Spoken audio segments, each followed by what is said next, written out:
Hi, everybody. We'll start in just another moment. Thank you for joining us today.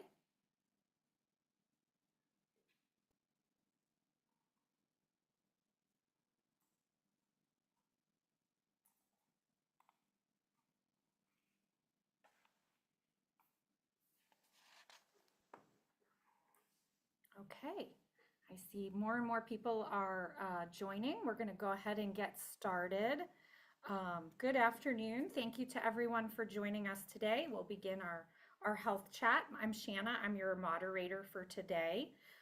We have a wonderful health chat scheduled for today, Managing Diabetes in the Real World. We've had an excellent response to this health chat, and our experts, Laura and Dr. Newsome, are really looking forward to providing some meaningful information today. Before we begin, everyone is muted to limit any background noise. During today, if you have any questions for our experts, you can put them in the Q&A down at the bottom or the top of your screen, depending on your Zoom setup. And we'll be sure to get to those as our time allows. We did have, like I said, we had a great response today. For this health chat, we had a lot of people submit questions ahead of time, so we'll be answering those as well today. We ask that you please only submit any general health-related questions. For anything very specific to your case, please, reach out to your healthcare provider. And we're recording today's health chat, so you can access it in a few days on Adventist Healthcare's blog, so that you can always have access to this good information. So I am pleased to introduce our experts for today, Dr. T. Newsome. He is an internal medicine physician with Adventist Medical Group in our White Oak office in Silver Spring. And then Laura Previte, who is a diabetes nurse educator with Adventist Healthcare, and she works specifically with those with diabetes. So thank you both for being here today. Thank you for having me. Thank you. All right, Thank you. we're going to go ahead and jump right into our first question. I'm actually going to stop sharing my screen so that we can see you all.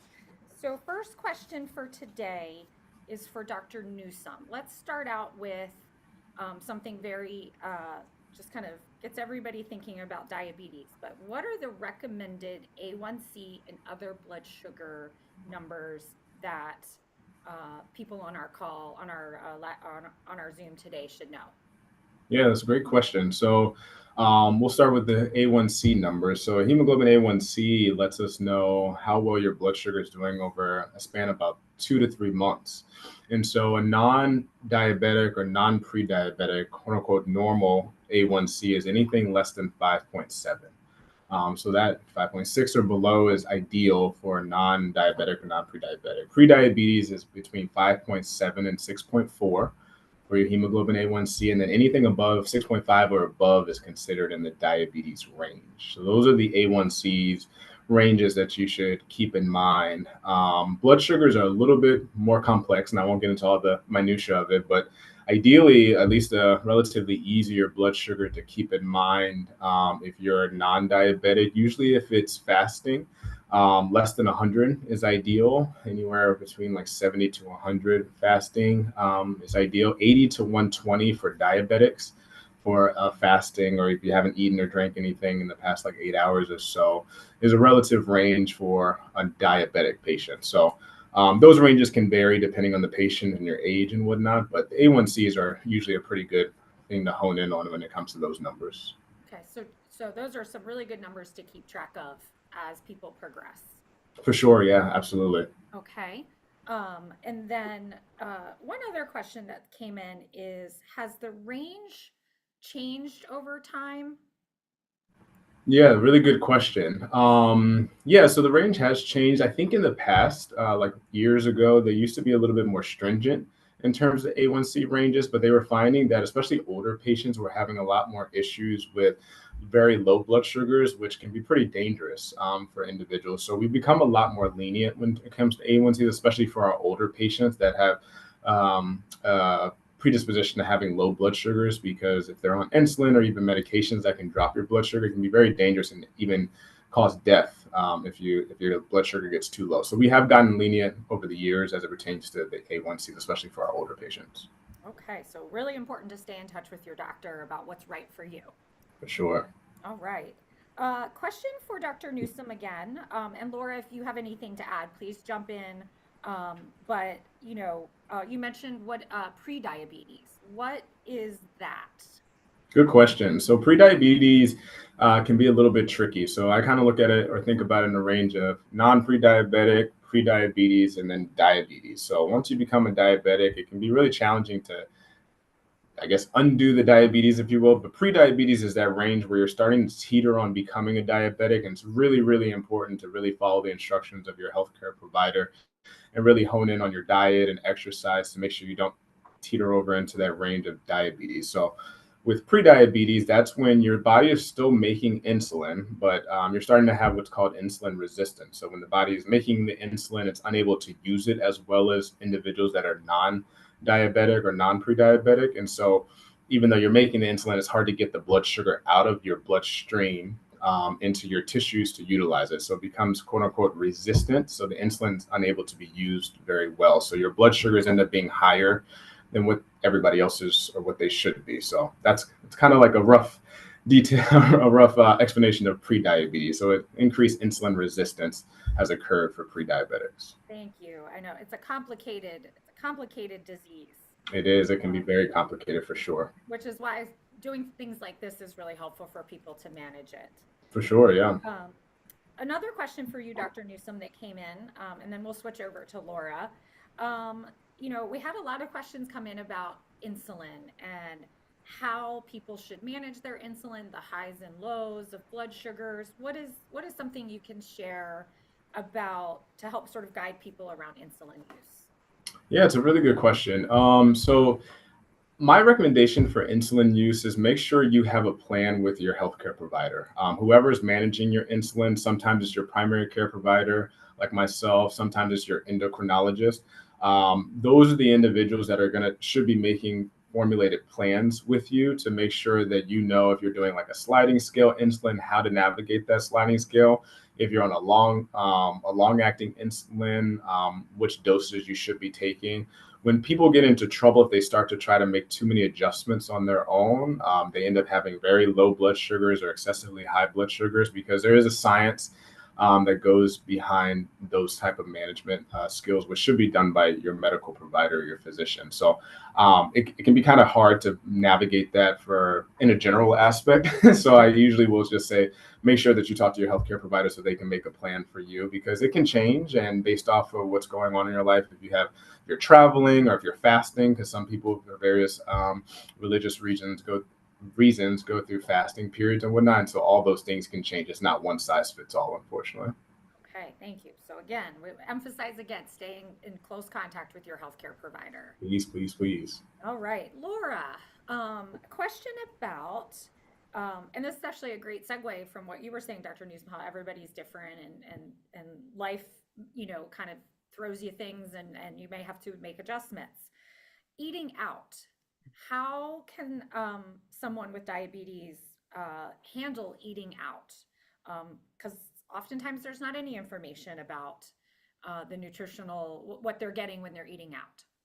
Yeah, that's a great question. And it's a challenge a lot of us face, especially, you know, because eating out is fun, right? It's a big social event for all of us. So I would say one of the most important things to do is to look at a menu before you go to the restaurant and get an idea before you go what you're going to eat. That way you don't get tempted by things on the menu that maybe aren't going to be so good for your blood sugar. You can look up nutrition facts online. You can just search for, specific restaurants, especially chains, will have all their nutrition information. But even if it's not a chain restaurant, you can certainly look up a specific dish to at least get an idea of, how many carbs are in this dish usually. Other things you can do when you're trying to eat healthy, right? That's what this is all about, being healthier, avoiding fried foods, meals that have rice, pasta, breaded items, cream, sauces. Those are things that can really sabotage blood sugars. If you have an option for your protein, like for some kind of meat or chicken or fish, do grilled or baked or broiled. Don't do fried. Um, big tip is that bread, right? What do they sit down in front of you at every meal, right? That basket full of bread to keep you busy so you don't realize how long you're waiting for your food. Ask them to bring that bread with your meal. You don't want to eat that bread first. Ask for a salad first and eat that first. That's not going to raise your blood sugar, but that bread sure will. Um, you know, ordering vegetables instead of things like French fries as a side and taking home leftovers. There's no crime, right? It's actually more economical. Split that meal in half at the beginning of the meal and have it already packed up so that you kind of portion control. So those would probably be some of the best tips for eating at restaurants that I can think of. I love those. I can see some things I can even do myself with Mhm. those tips. Thank you. You're welcome.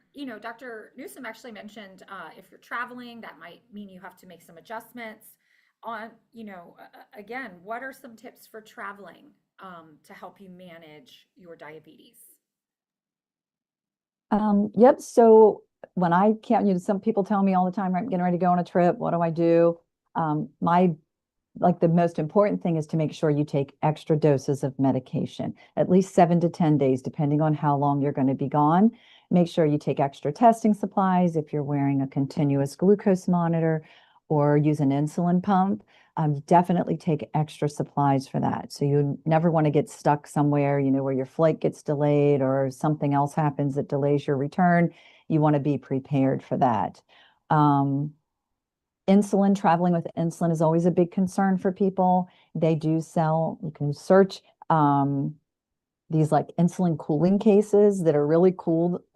Cool, no pun intended.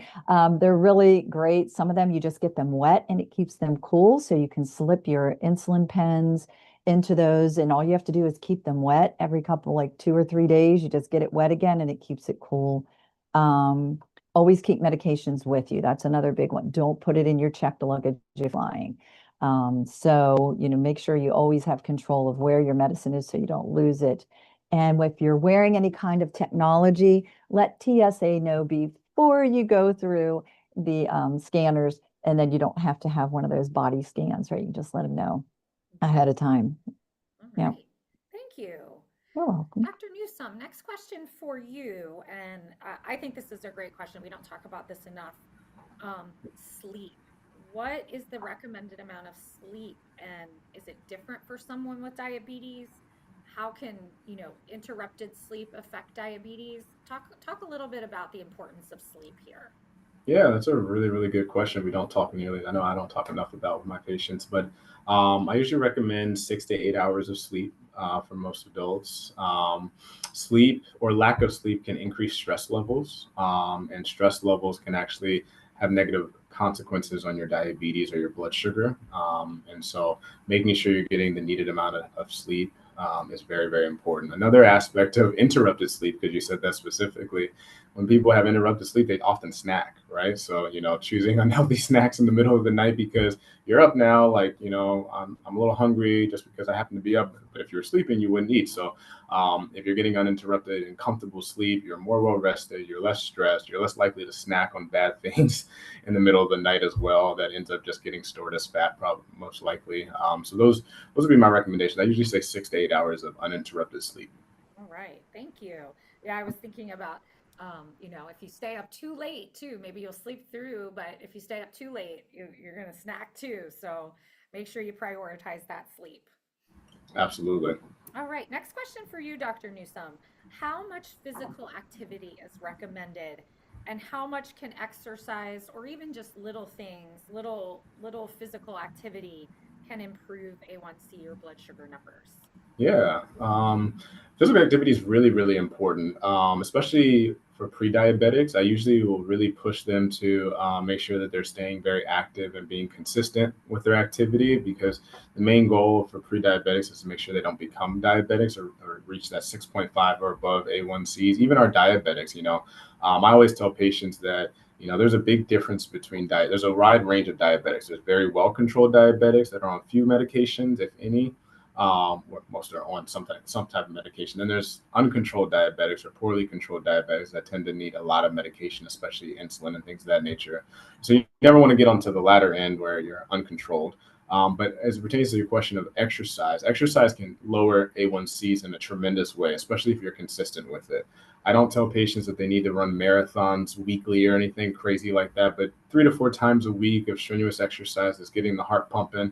You'll feel better. You'll be more energetic. Your blood sugar levels will stay more constant and consistent. The likelihood of you needing more and more medication to keep your blood sugar under control becomes less and less likely when you're active. So I usually recommend, depending on your age, of course, 3 to 4 times a week of some type of strenuous exercise for at least 30 to 45 minutes is usually a good amount. Okay, thank you. Laura, along those lines, you work with diabetics every day. Um, what are some tips for staying motivated when it comes to exercise? Busy lives, busy schedules, all of that. How can we stay motivated? That's hard for a lot of people, right? It's kind of getting into a routine, making it a habit. But I really think, honestly, it's understanding the benefits of it should be the biggest motivator because we know that, exercising is going to help lower our blood sugar. So that in and of itself is like, yay, right? Things I can do that aren't medication and aren't food restriction. That's the way people feel, right? I have to restrict my food to lower my blood sugars. But just moving can help lower those blood sugars naturally. And in addition to that, other motivation is that, right, it's going to strengthen your muscles, it's going to burn your calories, it's going to help you potentially lose weight, can prevent things like heart disease and cancer. So there's so many benefits to it, is that's kind of my motivation to exercise personally, is right. I know that if I exercise, I'm going to take care of the vessel that I live in, right, my body, and I'm going to have a much better quality of life because of that. Thank you. Thank you. Yeah. Well, those were some of the initial user submitted questions that we have, and I have a few more to go into. But if anybody does have a question as our experts are talking, you feel free to drop those into the Q&A there, and we'll be sure to get to those if time allows. So let's continue on. Dr. Newsome, you mentioned we've talked about a couple of things for managing lowering A1C, exercise. What are some other ways to lower your A1C and control that number, maintain that number? Yeah. Diet and exercise are probably like the biggest ones. We talked about exercise, but definitely diet. So Laura had kind of mentioned this before, avoiding the breads, the pastas, the rice. I try not to implement a avoid at all costs type of behavior. I just don't think it's always the most sustainable. I tell patients that it's helpful if you just treat yourself. You had a little treat on Monday, you maybe had a little bit extra pasta than you normally do, then try not to do that again before Friday, right? Give a span of at least 4 or 5 days in between, so that way you're spreading out those carbs, and you're also not miserable, right? Like you get one life to live, and you deserve to treat yourself, especially for good behavior. You exercise 4 or 5 days that week, and you're it's a birthday or something. Your family wants to go out for ice cream. You're like, oh, I got diabetes. I don't want to eat, and you shouldn't every day, but you can treat yourself. So the long story or the short is, diet is definitely really, really helpful at decreasing your A1C or at least maintaining it, and just being very mindful what you're putting into your body and when, right? So you have the choice when you go to the restaurant. You don't have to buy the Sprite or purchase the Sprite. You can get the water instead, right? So those things can really make a big difference over time when you're A1C for sure. Okay, thank you. Going back to pre-diabetes a little bit, Laura, if someone is pre-diabetic and they want to become more educated, not reach that type 2 diabetes status, what recommendations do you have for resources and tips when you're in that stage? And Dr. Newsome, if you have anything to add, please tack on as well. Yeah, so I think we've touched on a lot of this already, right? Is that, eating healthy, eating a lot of those vegetables, right? Lots of vegetables, lots of whole fruits. And when I say whole fruits, not the ones that have been pureed or turned into jelly, things like that. And, eating healthy sources of protein. So kind of a nice balanced out diet. I'd highly recommend, anybody that has pre-diabetes into finding some kind of diabetes education resources. There are pre-diabetes programs out there that are run by the CDC oversees a program called the Diabetes Prevention Program, but there are also local, I mean, even here at Adventist Healthcare, I actually teach some nutrition classes. So, it's really, we focus on lifestyle and diet and losing weight. Those are kind of the big three modifications that people can work on to help prevent that prediabetes from turning into type 2 diabetes. Okay, thank you. Welcome. Staying with Laura for a minute, we've talked a little bit about diet from a couple different of the questions. What are your thoughts around lower carb diets?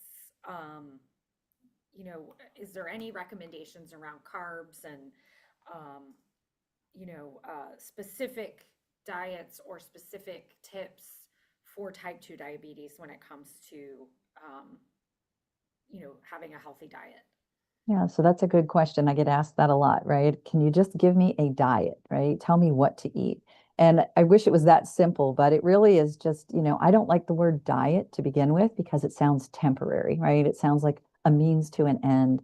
It also makes people not feel good about themselves most of the time, right? I'm going to go on a diet, right? But my question is always to people, if you're going to pick a way to eat like a ketogenic diet or a very low carb diet, something like that. The question is, can you see yourself doing this in a year, in 5 years, for the rest of your life? And if the answer is no, then don't do it. Right. So what I try to get people to focus on is more of that healthy eating pattern that I just mentioned, right? The lean, healthy proteins, healthy fats, healthy vegetables and fruits and whole grains, lots of things like beans and lentils, avoiding those processed foods and the red meats and dark skin meat, like dark skin chicken, skin on the chicken, foods that have added sugars, those less processed foods, and increase that, activity level along with that diet. And you're going to create this energy imbalance that can help people, kind of, if they're trying to lose some weight too, it's a nice complement is increasing that activity level along with the diet modifications. Wonderful. Thank you. Some good tips in there. Dr. Newsome, let's switch back to you for the next question or two.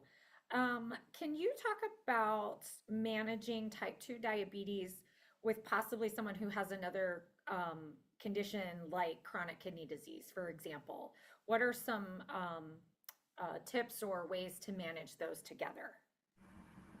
Yeah, that's a really good question. A lot of people don't realize that diabetes or elevated blood sugar can actually cause damage to your kidneys. So, if you do have chronic kidney disease, it's very, very important that you're mindful of what you're doing that might be harming your kidneys in the process. Chronic kidney disease also has a very wide spectrum in terms of the severity of the chronic kidney disease.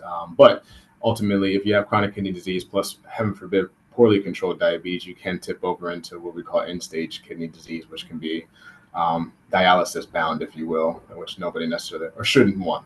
But overall, things like ibuprofen, Advil, Aleve cause more harm to the kidneys. Elevated blood sugars in general. So if your A1Cs are not well controlled, or if your doctor is using the term poorly controlled diabetes often at your doctor's visits, that probably means you're causing more and more damage to your kidneys.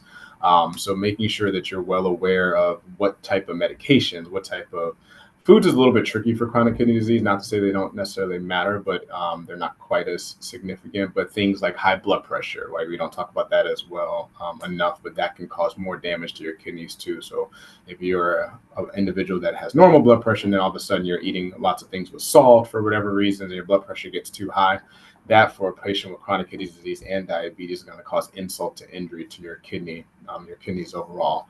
But I think the biggest thing is listening to your healthcare provider, doing exactly what they tell you to do as it pertains to follow-ups, managing your blood sugar, as well as making sure you're monitoring your chronic kidney disease. There's various tests that need to be done over time to make sure that your kidneys are staying the way they need to be. Okay, thank you. We've touched on medication a little bit during this talk, talked a little bit about insulin. Question came in around metformin and how does metformin work when it comes to diabetes? Dr. Yeah, Newsom, that one's for you. for sure, yeah. So metformin is it's an older medication and pretty complex in terms of how it works, but nonetheless, that's a really good question. The easy way to describe how metformin works is it helps your body. We talked about prediabetes and insulin resistance. It helps the body utilize insulin a little bit more readily in the body. It helps your body, actually the liver, to function in terms of glucose production. So it helps decrease the production of sugar from the liver because your liver actually produces sugar for the body. So that's one aspect that metformin helps with. So decreasing sugar that's created by the liver. Obviously, high sugar levels would be bad for patients with diabetes. So that helps decrease that. It also decreases intestinal absorption of sugar. So, when when you consume sugar, your body obviously has to absorb it from your gut into your actual bloodstream. So metformin will actually decrease how much that's actually absorbed, decreasing the amount of sugar in your bloodstream overall. We talked about insulin sensitivity, or increases sensitivity. So that insulin resistance that occurs, especially for pre-diabetics or even diabetics, it helps to improve that or make insulin more sensitive in the body. Those are some of the biggest ways that metformin works in the body. And then it also can help you lose weight. Not in a severe way, but definitely somewhat. It can definitely have some effects on weight loss in a positive way. Okay, thank you. Let's switch over a little bit to to Laura for a second. You've mentioned this a few times, Laura, continuous glucose monitors. Are they accurate? What are some of the pros and cons of using a continuous glucose monitor? So I'm a little probably I don't know what the word is, but I'm a little um I don't want to say prejudiced, but I can't think of the word, and I Bias, apologize. maybe? I'm biased. There we go. I knew there was a good word for that. I'm a little biased because I love continuous glucose monitors because they make my job so much easier when I'm working with somebody that has one, because I get to see what their blood sugars are doing, and I get to show people what their blood sugars are doing, and we can actually see it. There's no guessing. With that said, if we're going to compare it to a blood sugar, like a finger test, like from a glucose monitor, picture that finger stick when you do it. It's like a snapshot. It's a moment in time of what your blood sugar is. It gives us no past or future information. Continuous glucose monitoring, because they check your blood sugars every couple minutes, it creates a story, right? Instead of being that snapshot, that one moment in time, we get to see the past, the present, the future. We get to learn trends and patterns, the effects of foods and exercise. Um, from an accuracy standpoint, there's been tons of research that's been done on this, and of course the FDA does their review of all of these devices as well. And these devices are what we call, they have a MARD, and MARD is this way that they determine the difference between what the person's actual blood sugar is from a lab draw, right, where we actually draw the blood out and measure the sugar, and what the sensors, the continuous glucose monitor sensors, what that reading is. And these under 10% is considered acceptable.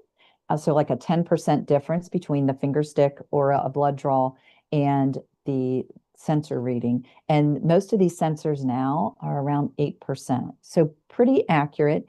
They are technology. I will give you that. That is probably the downside, is that it is technology, right? And things like sleeping on them, or sometimes they fall off, or sometimes they just malfunction, or your phone has a fit, stuff like that.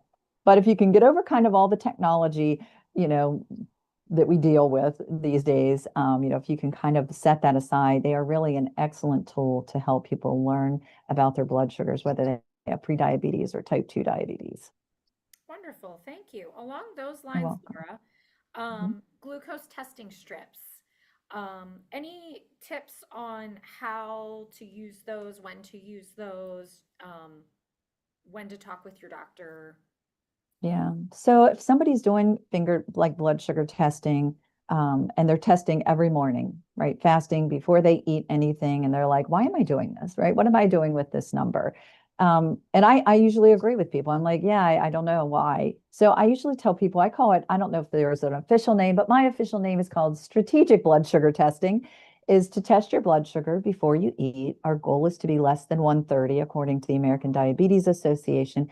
And then check your blood sugar again 2 hours after the beginning of your meal. So if I eat breakfast at 8 a.m., at 10 a.m., set an alarm, check your blood sugar, and it should be less than 180. It gives you a little bit more information than just doing that once a day finger stick first thing in the morning, but it can also help you make some decisions about, hey, what was in that food that I ate? Because 2 hours after, my blood sugar is 250. So now it gives me an opportunity to go back and relook at what I ate.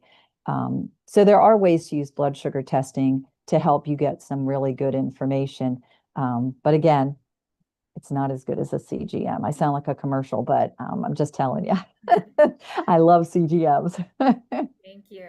A You're question that welcome. came in the Q&A about testing strips, actually, so I figured I'll tack this on here is, have you heard about the over-the-counter A1C testing strips? Are those available? What, any tips on those? Yeah, I've seen those. And I think they're pretty accurate. So, I mean, if somebody wants to know what their A1C is, in between doctor's visits or something like that, you can certainly purchase those. I think Amazon even sells them. I do believe they're pretty accurate. Make sure it has been approved by the FDA as a device before you use it. The only thing I would point out to somebody is that, an A1C is your average, it's a reflection of your average blood sugar over the last 3 months. So if you're going to check your A1C every day, you are not going to see a huge difference because we're looking at long-term retrospective, right? Stuff from the past, the last 3 months. So checking it, that's why the doctor usually only orders it every 3 months to 6 months, is because it's not going to change significantly if you check it every week or every, 4 weeks, right? So just kind of keep that in mind is that, it's not going to change significantly. It's not like a finger stick. Gotcha. And not, It's a not a good replacement question. for your visit with the doctor. So, Absolutely correct. all right. Along those lines, another question that came in into the Q&A that while we'll stay on this topic for a little bit. The best way, any recommendations or tips for drawing blood with less pain with the finger sticks, or do you always have to use your finger? Laura? Yep, so that's a good question, right? Like, yep. So the side of your fingers is always better. So don't do it like directly on the pad right here. There's more nerves here. So go a little bit off to the sides. The other suggestion is you have a lancing device that has the needle in it that pokes your finger. So, may try adjusting that. Usually they have dials on them. So try turning it down a notch at a time until you get to a point. It shouldn't hurt that bad. And if you're getting a huge drop of blood, that's another sign that you probably don't need to be pricking your finger that hard. That would probably be the two things I would recommend. Perfect. Thank you. Mhm. All right. Quick time check. It's about 12:33. We have a couple more questions to get to, but we're making good time. So if anybody listening in has some additional questions, feel free to put those in the Q&A. Dr. Newsome, if someone's A1C goes down, does that mean medication can be adjusted? That's a good question that I get asked often from patients, and not always would be how I would answer that because A1Cs can fluctuate, right? Some people have good, I'll call them quarters of the year, where they're exercising, they're active, they're doing all those things, they're outside, outdoors, not less sedentary. Then they have not so good quarters of the year, where it's another 3 months where they're doing the exact opposite, eating things, life happens as well, where, you're not in your best of moods that those particular 2 to 3 months, you're making less healthy decisions in your diet. So I use a rule of thumb. I try to tell patients if you are consistently in a certain range of lower A1Cs, and that range can kind of vary depending on the patient, then we can discuss maybe decreasing medications. But one A1C in a low range does not always qualify for medication adjustments at that time. It's usually more of a trend. So you're consistently in this lower range, or you repeatedly get these lower A1Cs. Of course, if you're having consistent or repeated low blood sugars, that's a different conversation as it pertains to adjustments to medication. But if we're going strictly off of A1Cs and no history of low blood sugar, subjective or objective low blood sugars, i.e. you feel it or you're testing, that I usually will wait until we get repeated A1Cs, at least two in the lower range, or before we make some adjustments. Okay, thank you. I'm saving one of the best questions that I saw that we got in the user submitted questions near the end, Dr. Newsome. So I'm gonna have a follow-up question for you in a few minutes. But we're gonna move on to Laura and talk a little bit more about diet. We've had a couple questions come into the Q&A. We had some actually submit some questions about some diet specific or eating specific questions. So we'll spend just a few minutes on that real quick. Laura, what is there a recommendation around brown rice versus white rice for diabetes? Yeah, I get asked that question a lot as well. So, yes, so brown rice is not as processed. So I think anybody remembers what I said a couple of minutes ago about staying away from processed foods. So believe it or not, white rice is processed. It was, taken from a field, and they removed all the outer layers of that grain of rice and took away all the natural nutrients and all the fiber out of it and left behind just the sugar part, the carbohydrate in the center of it. So white rice has a pretty high what we call glycemic index. So on a scale of 0 to 100, usually in the 70 to 80 range. Brown rice, because it has a layer of the wheat still left on the outside that's got some fiber in it, it actually helps that effect on the blood sugar, and it lowers that glycemic index down into like the 50s and 60s. With that said, that's still going to have impact on blood sugar.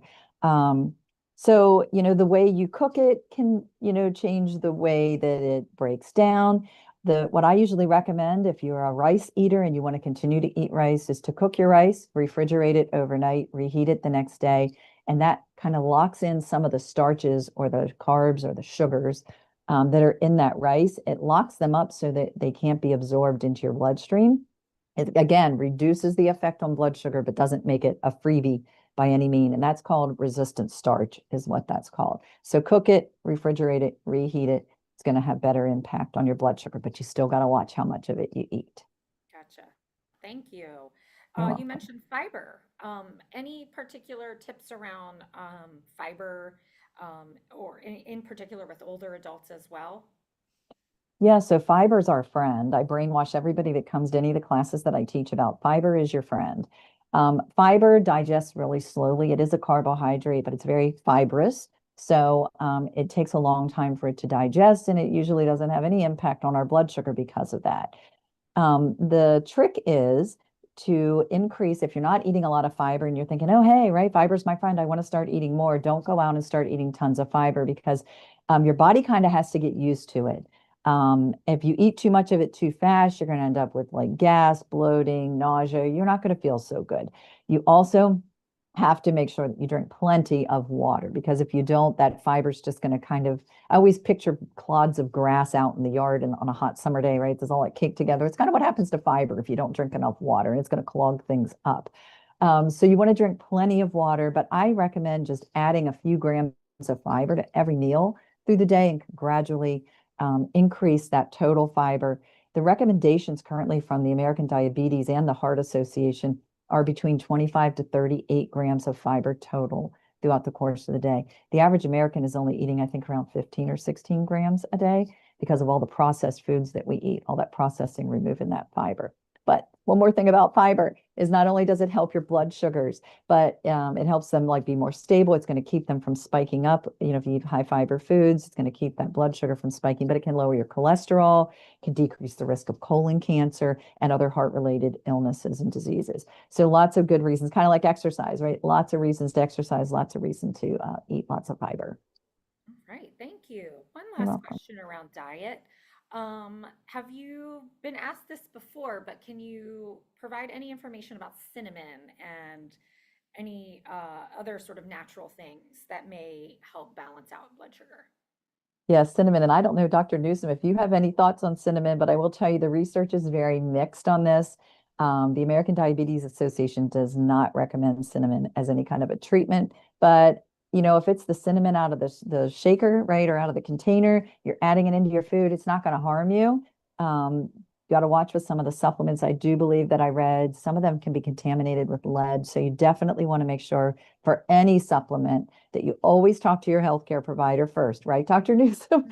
And that you want to make sure that you buy supplements that have a verification or a certification on them from the U.S.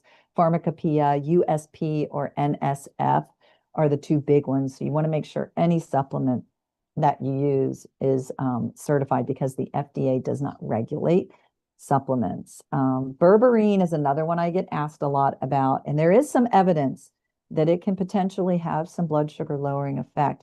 Again, if you're going to start something like that, you definitely want to talk with your healthcare provider that's prescribing your diabetes medications because there could be interactions. Mhm. Right. Yeah, I definitely agree with what Laura's mentioned, but one thing that I notice with patients, a mistake that gets made is they feel like because they do this supplement, let's say cinnamon, for instance, they don't need to take their medicine. And that's a big no-no. I usually encourage patients, if you feel strongly about the supplement, as long as you're following the guidelines that Laura just mentioned, and it's not harming you, and you feel like it can be a good additive, it's worth a shot. At something like cinnamon is usually not very harmful understanding of cinnamon. And so, if it gives you a little bit of a boost or a drop in your A1C, why not? But definitely you want to keep the regimen that your provider, your physician, your endocrinologist, your primary care provider is recommending for you. Don't think that it's going to be a direct substitute, because people make that mistake often. Okay, thank you. Okay, last two questions, I believe. Dr. Newsome, these last two are for you.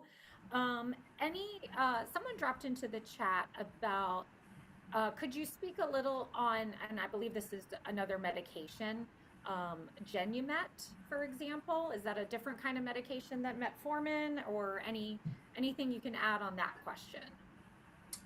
Yeah, so Janumet is the name of the medication. It's actually a combination pill. It's Januvia mixed with metformin, one pill that has two medications in it. Metformin, we kind of talked about its mechanism of action, how that works.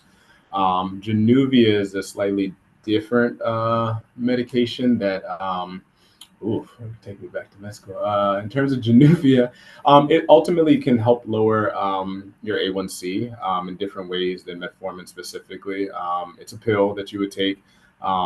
This particular Januvia is not one of the stronger diabetes medications. It's a little bit more of a milder medication. We kind of put them on a scale. So metformin is probably one of the weaker ones. It's an older medication. Januvia is stronger than metformin, but not quite as strong as like a GLP-1 that everybody talks about, like Ozempic or Mounjaro and stuff like that. So it's kind of right in the middle. So it can give you a little bit of I say boost, but it can help decrease your A1C. It's pretty well tolerated for patients. It can be a little bit pricier depending on your insurance, but it's an effective medication. I like using it if your insurance allows for combination medications like that. But I like Januvia. It's a bump up from metformin, I would say. Okay, thank you. I thought this was a great question, Dr. Newsome. For someone newly diagnosed, what are the top five, maybe top three, since we're getting closer to our end time, but what are the top 3 to 5, 2 to 5 questions I should ask my doctor? Good question. Yeah. I often go over this with patients that are newly diagnosed. I think the way I look at new diagnosis of diabetes, I think it can be a little overwhelming. When people hear diabetes, I think they think insulin. Oh my gosh, I'm going to be on insulin for the rest of my life. And that's not the case. Thankfully, science has come such a long way since decades ago when I guess my parents or grandparents were diagnosed with diabetes.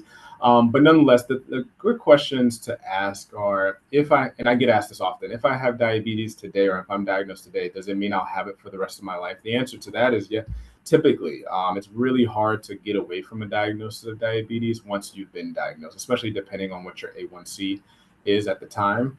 I like to navigate patients into changing their mindset, not from diabetes or not diabetes once they're diagnosed, more into a mindset of, am I well controlled or am I uncontrolled? So those are the big two spectrums, if you will, or sides of the spectrum you should start thinking about if you're diagnosed with diabetes. The next question is, how should I be changing my diet and exercise? Kind of what we talked about earlier, because now I have diabetes. The things that individuals that have diabetes can and cannot do, or should not be doing, can be somewhat different than individuals that are not diagnosed with diabetes. You have to be mindful of how many carbs you're consuming, your exercise, if your blood sugar is getting low, especially if you're on various medications that can cause low blood sugars. If you're out in the sun too long or get overheated or dehydrated, that can cause a lot of very negative effects on patients with diabetes, especially when you're on medication versus somebody that's not. So that's a really good question I think patients should ask. What other parts of my body get affected when I have diabetes? So really big, we talked about kidney function. That's a big one, and we kind of touched on that already. Your eyes are a big component that get affected by diabetes. Diabetics should be getting at least yearly eye exams to make sure their diabetes is not negatively affecting their eyes. And last but certainly not least, your heart health takes a major hit once you become a diabetic. So risk for heart attacks or cardiovascular disease, I should say. So heart attacks and strokes increase, especially as you get older. So those are three really big concepts, if you will, I would say you should definitely ask. But But it's, just because you have diabetes does not mean you need to be on insulin. And it also doesn't mean you need to check your blood sugar, right? So a lot of people think that, oh, I have to check my finger sticks and all that stuff. It doesn't always necessarily mean that. It really just depends. And I think that that's a hard commitment, to do that. It's painful, it's uncomfortable, it's costly. If your provider, your physician thinks that you do need to, you can, but it doesn't always necessarily mean that. I have patients that actually beg me to check their blood sugar. Sometimes I'm like, no, this is already a deep endeavor. You don't necessarily need to do that at this particular point. This is what we're going to start you on. So that was a roundabout way of answering that question. But those are some of the things I think are really good questions when you first diagnose with diabetes. I always encourage patients, go out, look online, talk to friends and family, then come back and we can discuss, because everything's not factual or accurate, especially from family and friends, unfortunately. But it is important. Knowledge is power, like I think Laura might have mentioned earlier, or she will. The more knowledge you have, more questions you have, bring to your provider, and then we can kind of dispel some of those things, so that way you feel more confident about it. I love that. I love that, ask questions. And you mentioned earlier, everybody's different. So talking and learning and then coming back to the provider to find out what's right for you is great advice. For sure. We have two last questions in our Q&A here that we can get to. Dr. Newsome, at the beginning of our webinar here, you talked a little bit about A1C levels and what's considered pre-diabetic and diabetic. Is there any special considerations for older adults when it comes to A1C? I don't recall if you mentioned that or not. I want to make sure we answered that. Yeah, that's a really good question. So older patients, like I mentioned, I did kind of mention this before. We don't want to have quite a strict A1C levels, because it enhances the likelihood of low blood sugars. And what I mentioned before is they can be very dangerous, especially for older individuals. Their ability to compensate for low blood sugars is not quite as readily available, if you will, as your younger diabetics. So we give a little bit more lenience when it comes to A1Cs. If you look online, the first number you'll see is A1Cs less than 7. But for older patients, and really depending on the patient, how their diabetes is, a lot of times we'll give more lenience to more like a 7.5.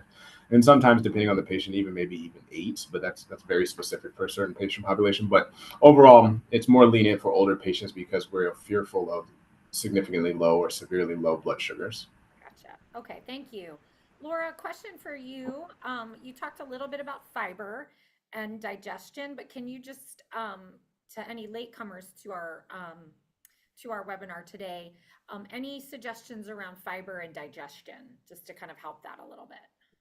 Yeah, so I had mentioned, right, fiber is great for so many different things. Now, some people, depending on like if you have a GI issue, perhaps you may have to, certain things like Crohn's disease, you may need a low fiber diet. But for the most part, a higher fiber diet is going to be beneficial to pretty much anyone.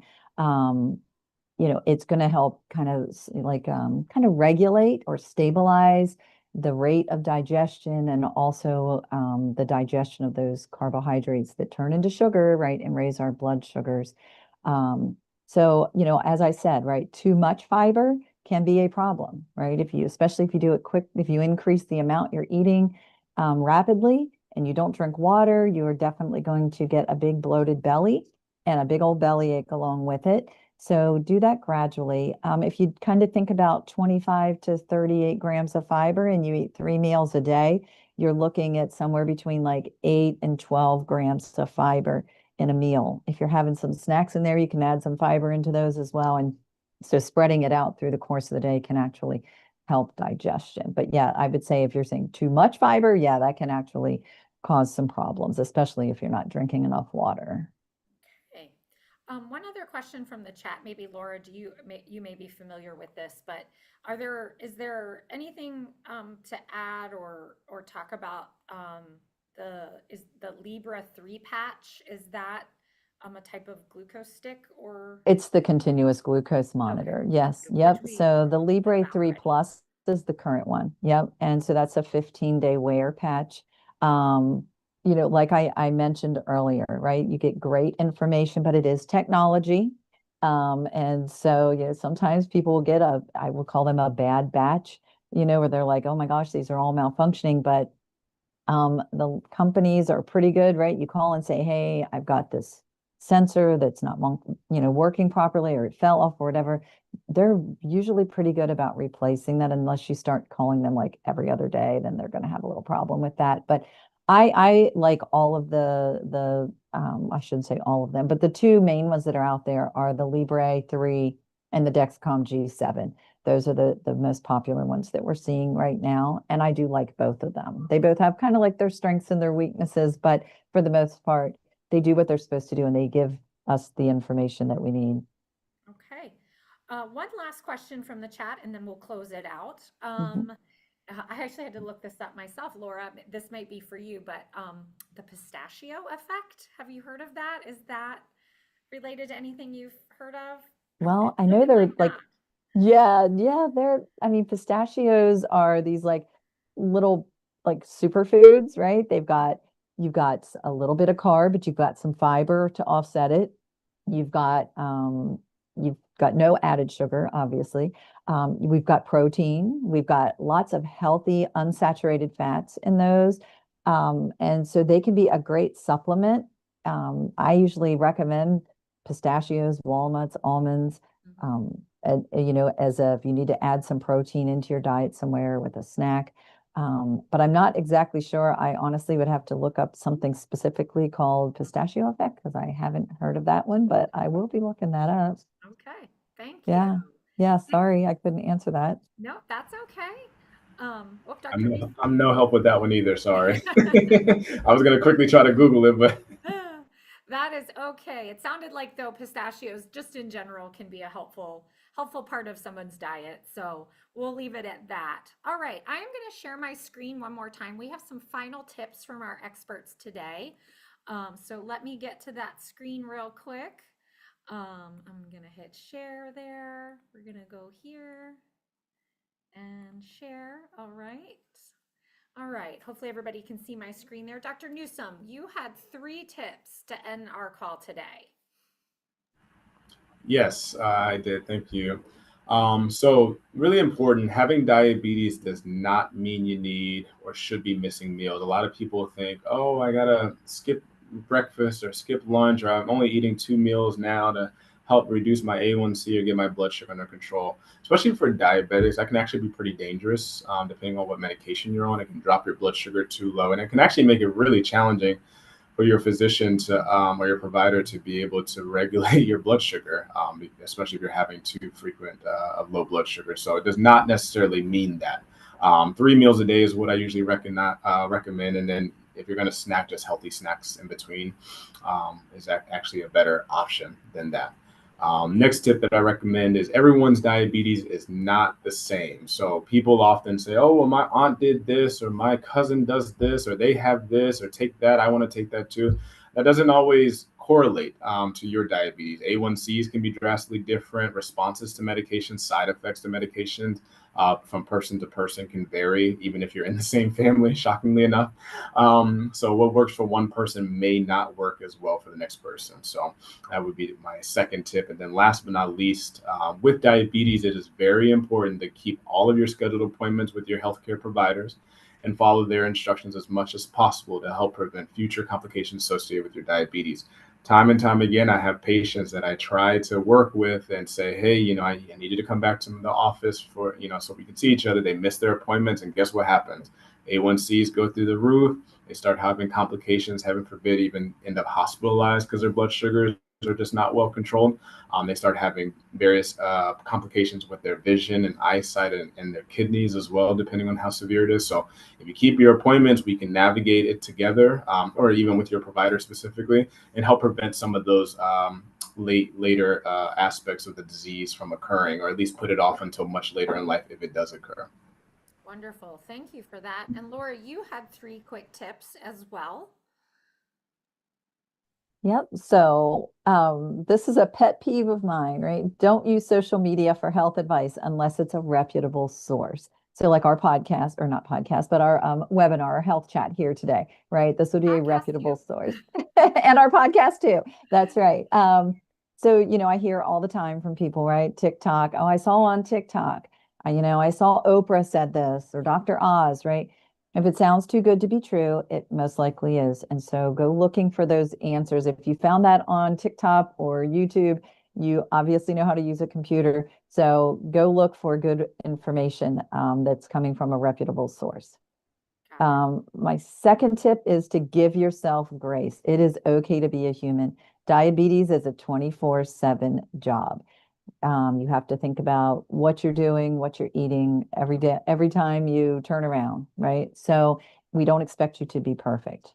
And my last tip is, right, knowledge is power. Ask questions, educate yourself, make informed decisions.